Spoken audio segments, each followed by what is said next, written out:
everybody. Sean and Kelly here, Price and Price Group of Sampson Properties, and what are we talking about today? Today we're talking about STLs. STLs.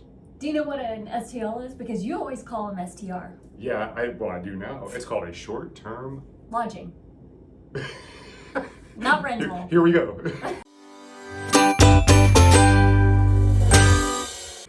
Okay, so what is a short-term lodging situation in Fairfax County, right? Yes. This is anything that is 30 days or less, no longer than 30 days. Once you're longer than 30 days, it's either medium or long-term. That's right. That's right. You're going to see these advertised like on Airbnb, VRBO, Facebook Marketplace, things like that. That's where you're going to, it's like your vacation rentals, or hey, I got to be in town for something awesome, or decidedly not awesome sometimes. But what the common misunderstanding in Fairfax County is that they are not allowed. Okay, and that's and in common. fact, they are. They are, with certain stipulations. Serious. Strict guidelines. Strict. Okay, in not fact, very they're so many. strict, we have them written down so we don't miss any. But then we look like a real news anchor That's from right. back That's in the right. old days where they have papers. And over to Kelly, how's the weather today? Wait, who's the one that would throw them when they were done? I think that was a comedian. Probably. Oh, was that Anchorman? No, gray guy. Oh, anyway, tangent. Okay, so let's talk about first. Yeah. So you put these slides together beautifully. So let's go ahead and let's talk about this. So what are the permits that are required? Okay, that is the requirement, right? It must be permitted, and we have the slide. You can always screenshot it to see what those steps are that you need to take. We don't need to go into detail with those. The application fee is really small. It's like $200. It doesn't take very long. It's like a couple of weeks. But one of the really key things that you need to be aware of is just because the county issues a permit does not mean that your HOA or your condo, whatever association your house is in, it does not mean or supersede that their regulations, right? So Fairfax County can give you the permit, and it doesn't mean you can do it if it's against your HOA rules. So you have to check that. It's on you, the homeowner, or lesser, which we'll go into, to check that. Yeah, and you got to be compliant, because if you do this, it's important when you're buying a property, if you're specifically buying it with this intention, you need to know this, because if you buy a property and intend to generate revenue with that, and then you find out the HOA doesn't allow it, or the condo association doesn't allow it, then you're stuck. You've got a property that we can sell for you. That's right. All right, so that's the permitting. So now let's talk about the property requirements. So what type of properties can it be? Okay, it's only your primary residence. Now it can be a condo, it can be a townhouse, it can be a single family, like a detached. It can be any of that. But it can be an apartment. Correct. Yes. But it must be your primary residence. That was, okay, you brought up something that really surprised me. I didn't realize this until I dug into it. Explain that. How can it be an apartment, right? An apartment is what you rent. So it's called arbitrage. It's called short-term lodging arbitrage. And basically you use somebody else's property and you arbitrage it. You generate this income.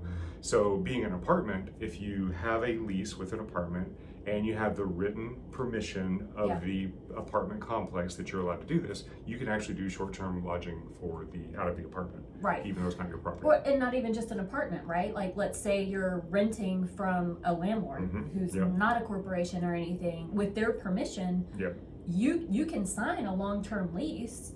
What's the max here in Virginia? Is it 3 years? 3 years. 3 years. You can sign up to a 3-year lease, get their permission, and you can offer short-term rentals out of that property. Yes, out of that property. Now, what's the one kind of property that cannot be done that surprised you? Well, an ADU. That's what really shocked me is, So what's an ADU? And the accessory dwelling unit, right? So this has to be a part of the dwelling that is your primary residence. Oh, and there's a key here that's gonna, like, we're giving you a lot of really good things, but we're about to bring you down, man. Oh no, down hard. What's going on? It's about the timing, like how long they actually have to reside in the place to be able to do this. They have to live there. Oh, that's right. They have to we'll get to the bad news in a but this is one of the bad news, right? Is it can't be, like, you can't build something, an above garage apartment or something and rent that out as a short term. You can't make a separate entrance in your basement and have that be a short term rental. Not if it's separate. Not if it's separated, it has to be connected. It has to be connected to the house. It cannot be an accessory within your dwelling unit. right? Yeah. And there are certain regulations within the rules of the property, like you have to have certain signs posted and things like that, which Like is on this exit slide. and- Yeah, so it's on this slide again. Screenshot it, and you can get that information. And Okay. about parking, there's a parking Yeah, requirement. you have I to have think at least one off-street parking space, and yeah. Okay, so about the operator, you go into this. Well, this, so question for you on this. yes, Is the operator the owner of the property, or is No. it the lessor? it's Or the it's the operator of the short-term renter. Yes. So rental. So whether you're the owner or you have leased the property and gained permission and permitting, but you're the one who's basically responsible. offering it for rent and then getting the money back. If you're responsible, this is the operator, Yeah, right? That's okay. you. You have to be a permanent resident of that property. So that means you can't have a primary residence somewhere else and live there most of the time and then do this as a side gig. You have to live In and this property. you have to stay at this place Yeah. for what, 6 months out of the year? Yeah, A little over 6 what do you months? have, 6 months and 1 day, whatever it is to Yeah. establish that as your primary. The terminology is permanent resident, but Yeah. it has to be your primary residence.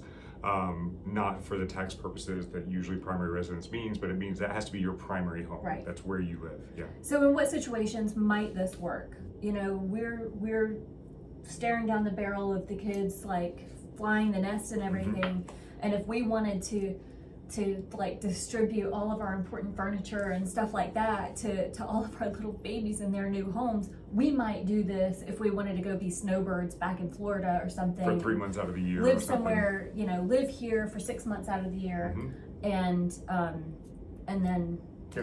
you know that might be something. That could be something that works, yeah. And one thing that's important too as an operator is you have to have a designated agent right. as a part of this process.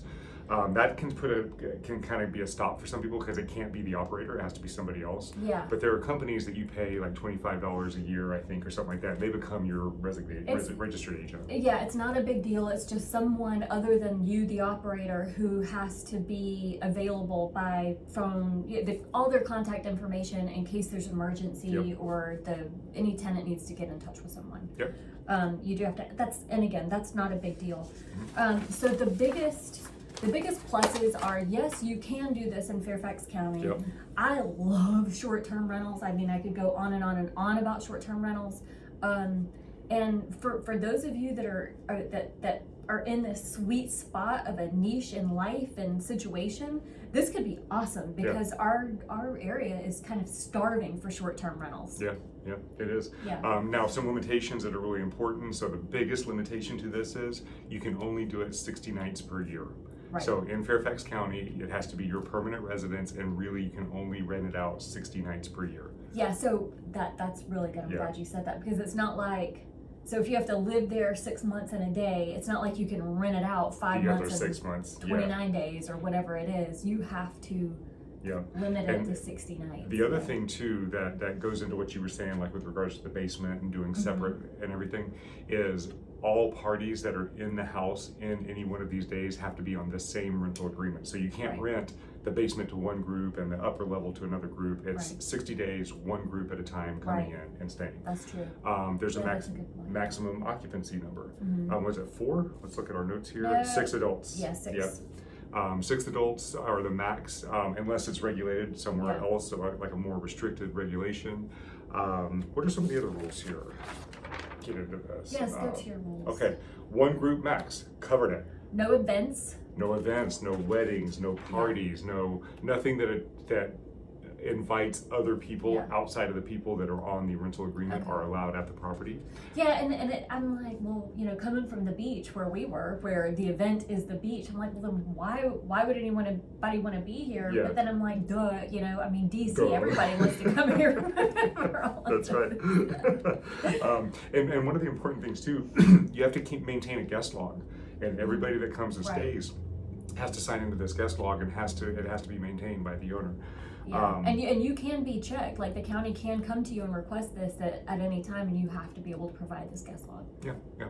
So we have this screenshot up here, so you can look at those rules as well. We do recommend that you go and actually, if you're going to consider doing this, dive into it yourself. All of this information is public record, but we wanted to give you a good summary of it. Yeah. So what caught you most off guard? I'll tell you what caught me most The off guard. ADU. Yeah. The ADU was a big deal. And then, so that was my big womp. And then my big like, you don't say, was that you could lease something and as the lessor be able to do it. Yeah, because people do that. That's very common. Yeah. Like when this first started happening, that arbitrage motion, a lot of people were going and renting apartments, but that's in areas where you can do it all year long. They never moved into the apartment. And good luck getting a landlord to allow it. Yeah. Too. I mean, just because you can doesn't mean it's likely. So short-term rentals, I am like a million thumbs up in the air on this. Yeah. In Northern Virginia, Fairfax County, Might be kind of tough to do. It would have to be a very unique, specific situation. If that's you, do it. You let us know. And you do it. That's right. All right. Anything else? Not from me. Okay. All right. Very good. We will see you guys. Oh, Kelly's back. So I was gonna say it's so good to be back. I'm so happy. I know you guys are tired of looking at me and being bored to death just by my. Nobody gets tired of looking at you. Oh, you're so sweet. You're so beautiful. All right, guys. We'll see you on next week's video. Please let us know if you have any questions or if you have any any questions you would like for us to cover on these videos. Please feel free to message us. I can talk all day about DIY stuff and home renovations. Oh, we gotta do some before and afters. Go check out our Instagram. She's putting some stuff up there. Porch. That's right. I haven't. Yeah. Anyway, all right. We'll see you guys next week. Bye.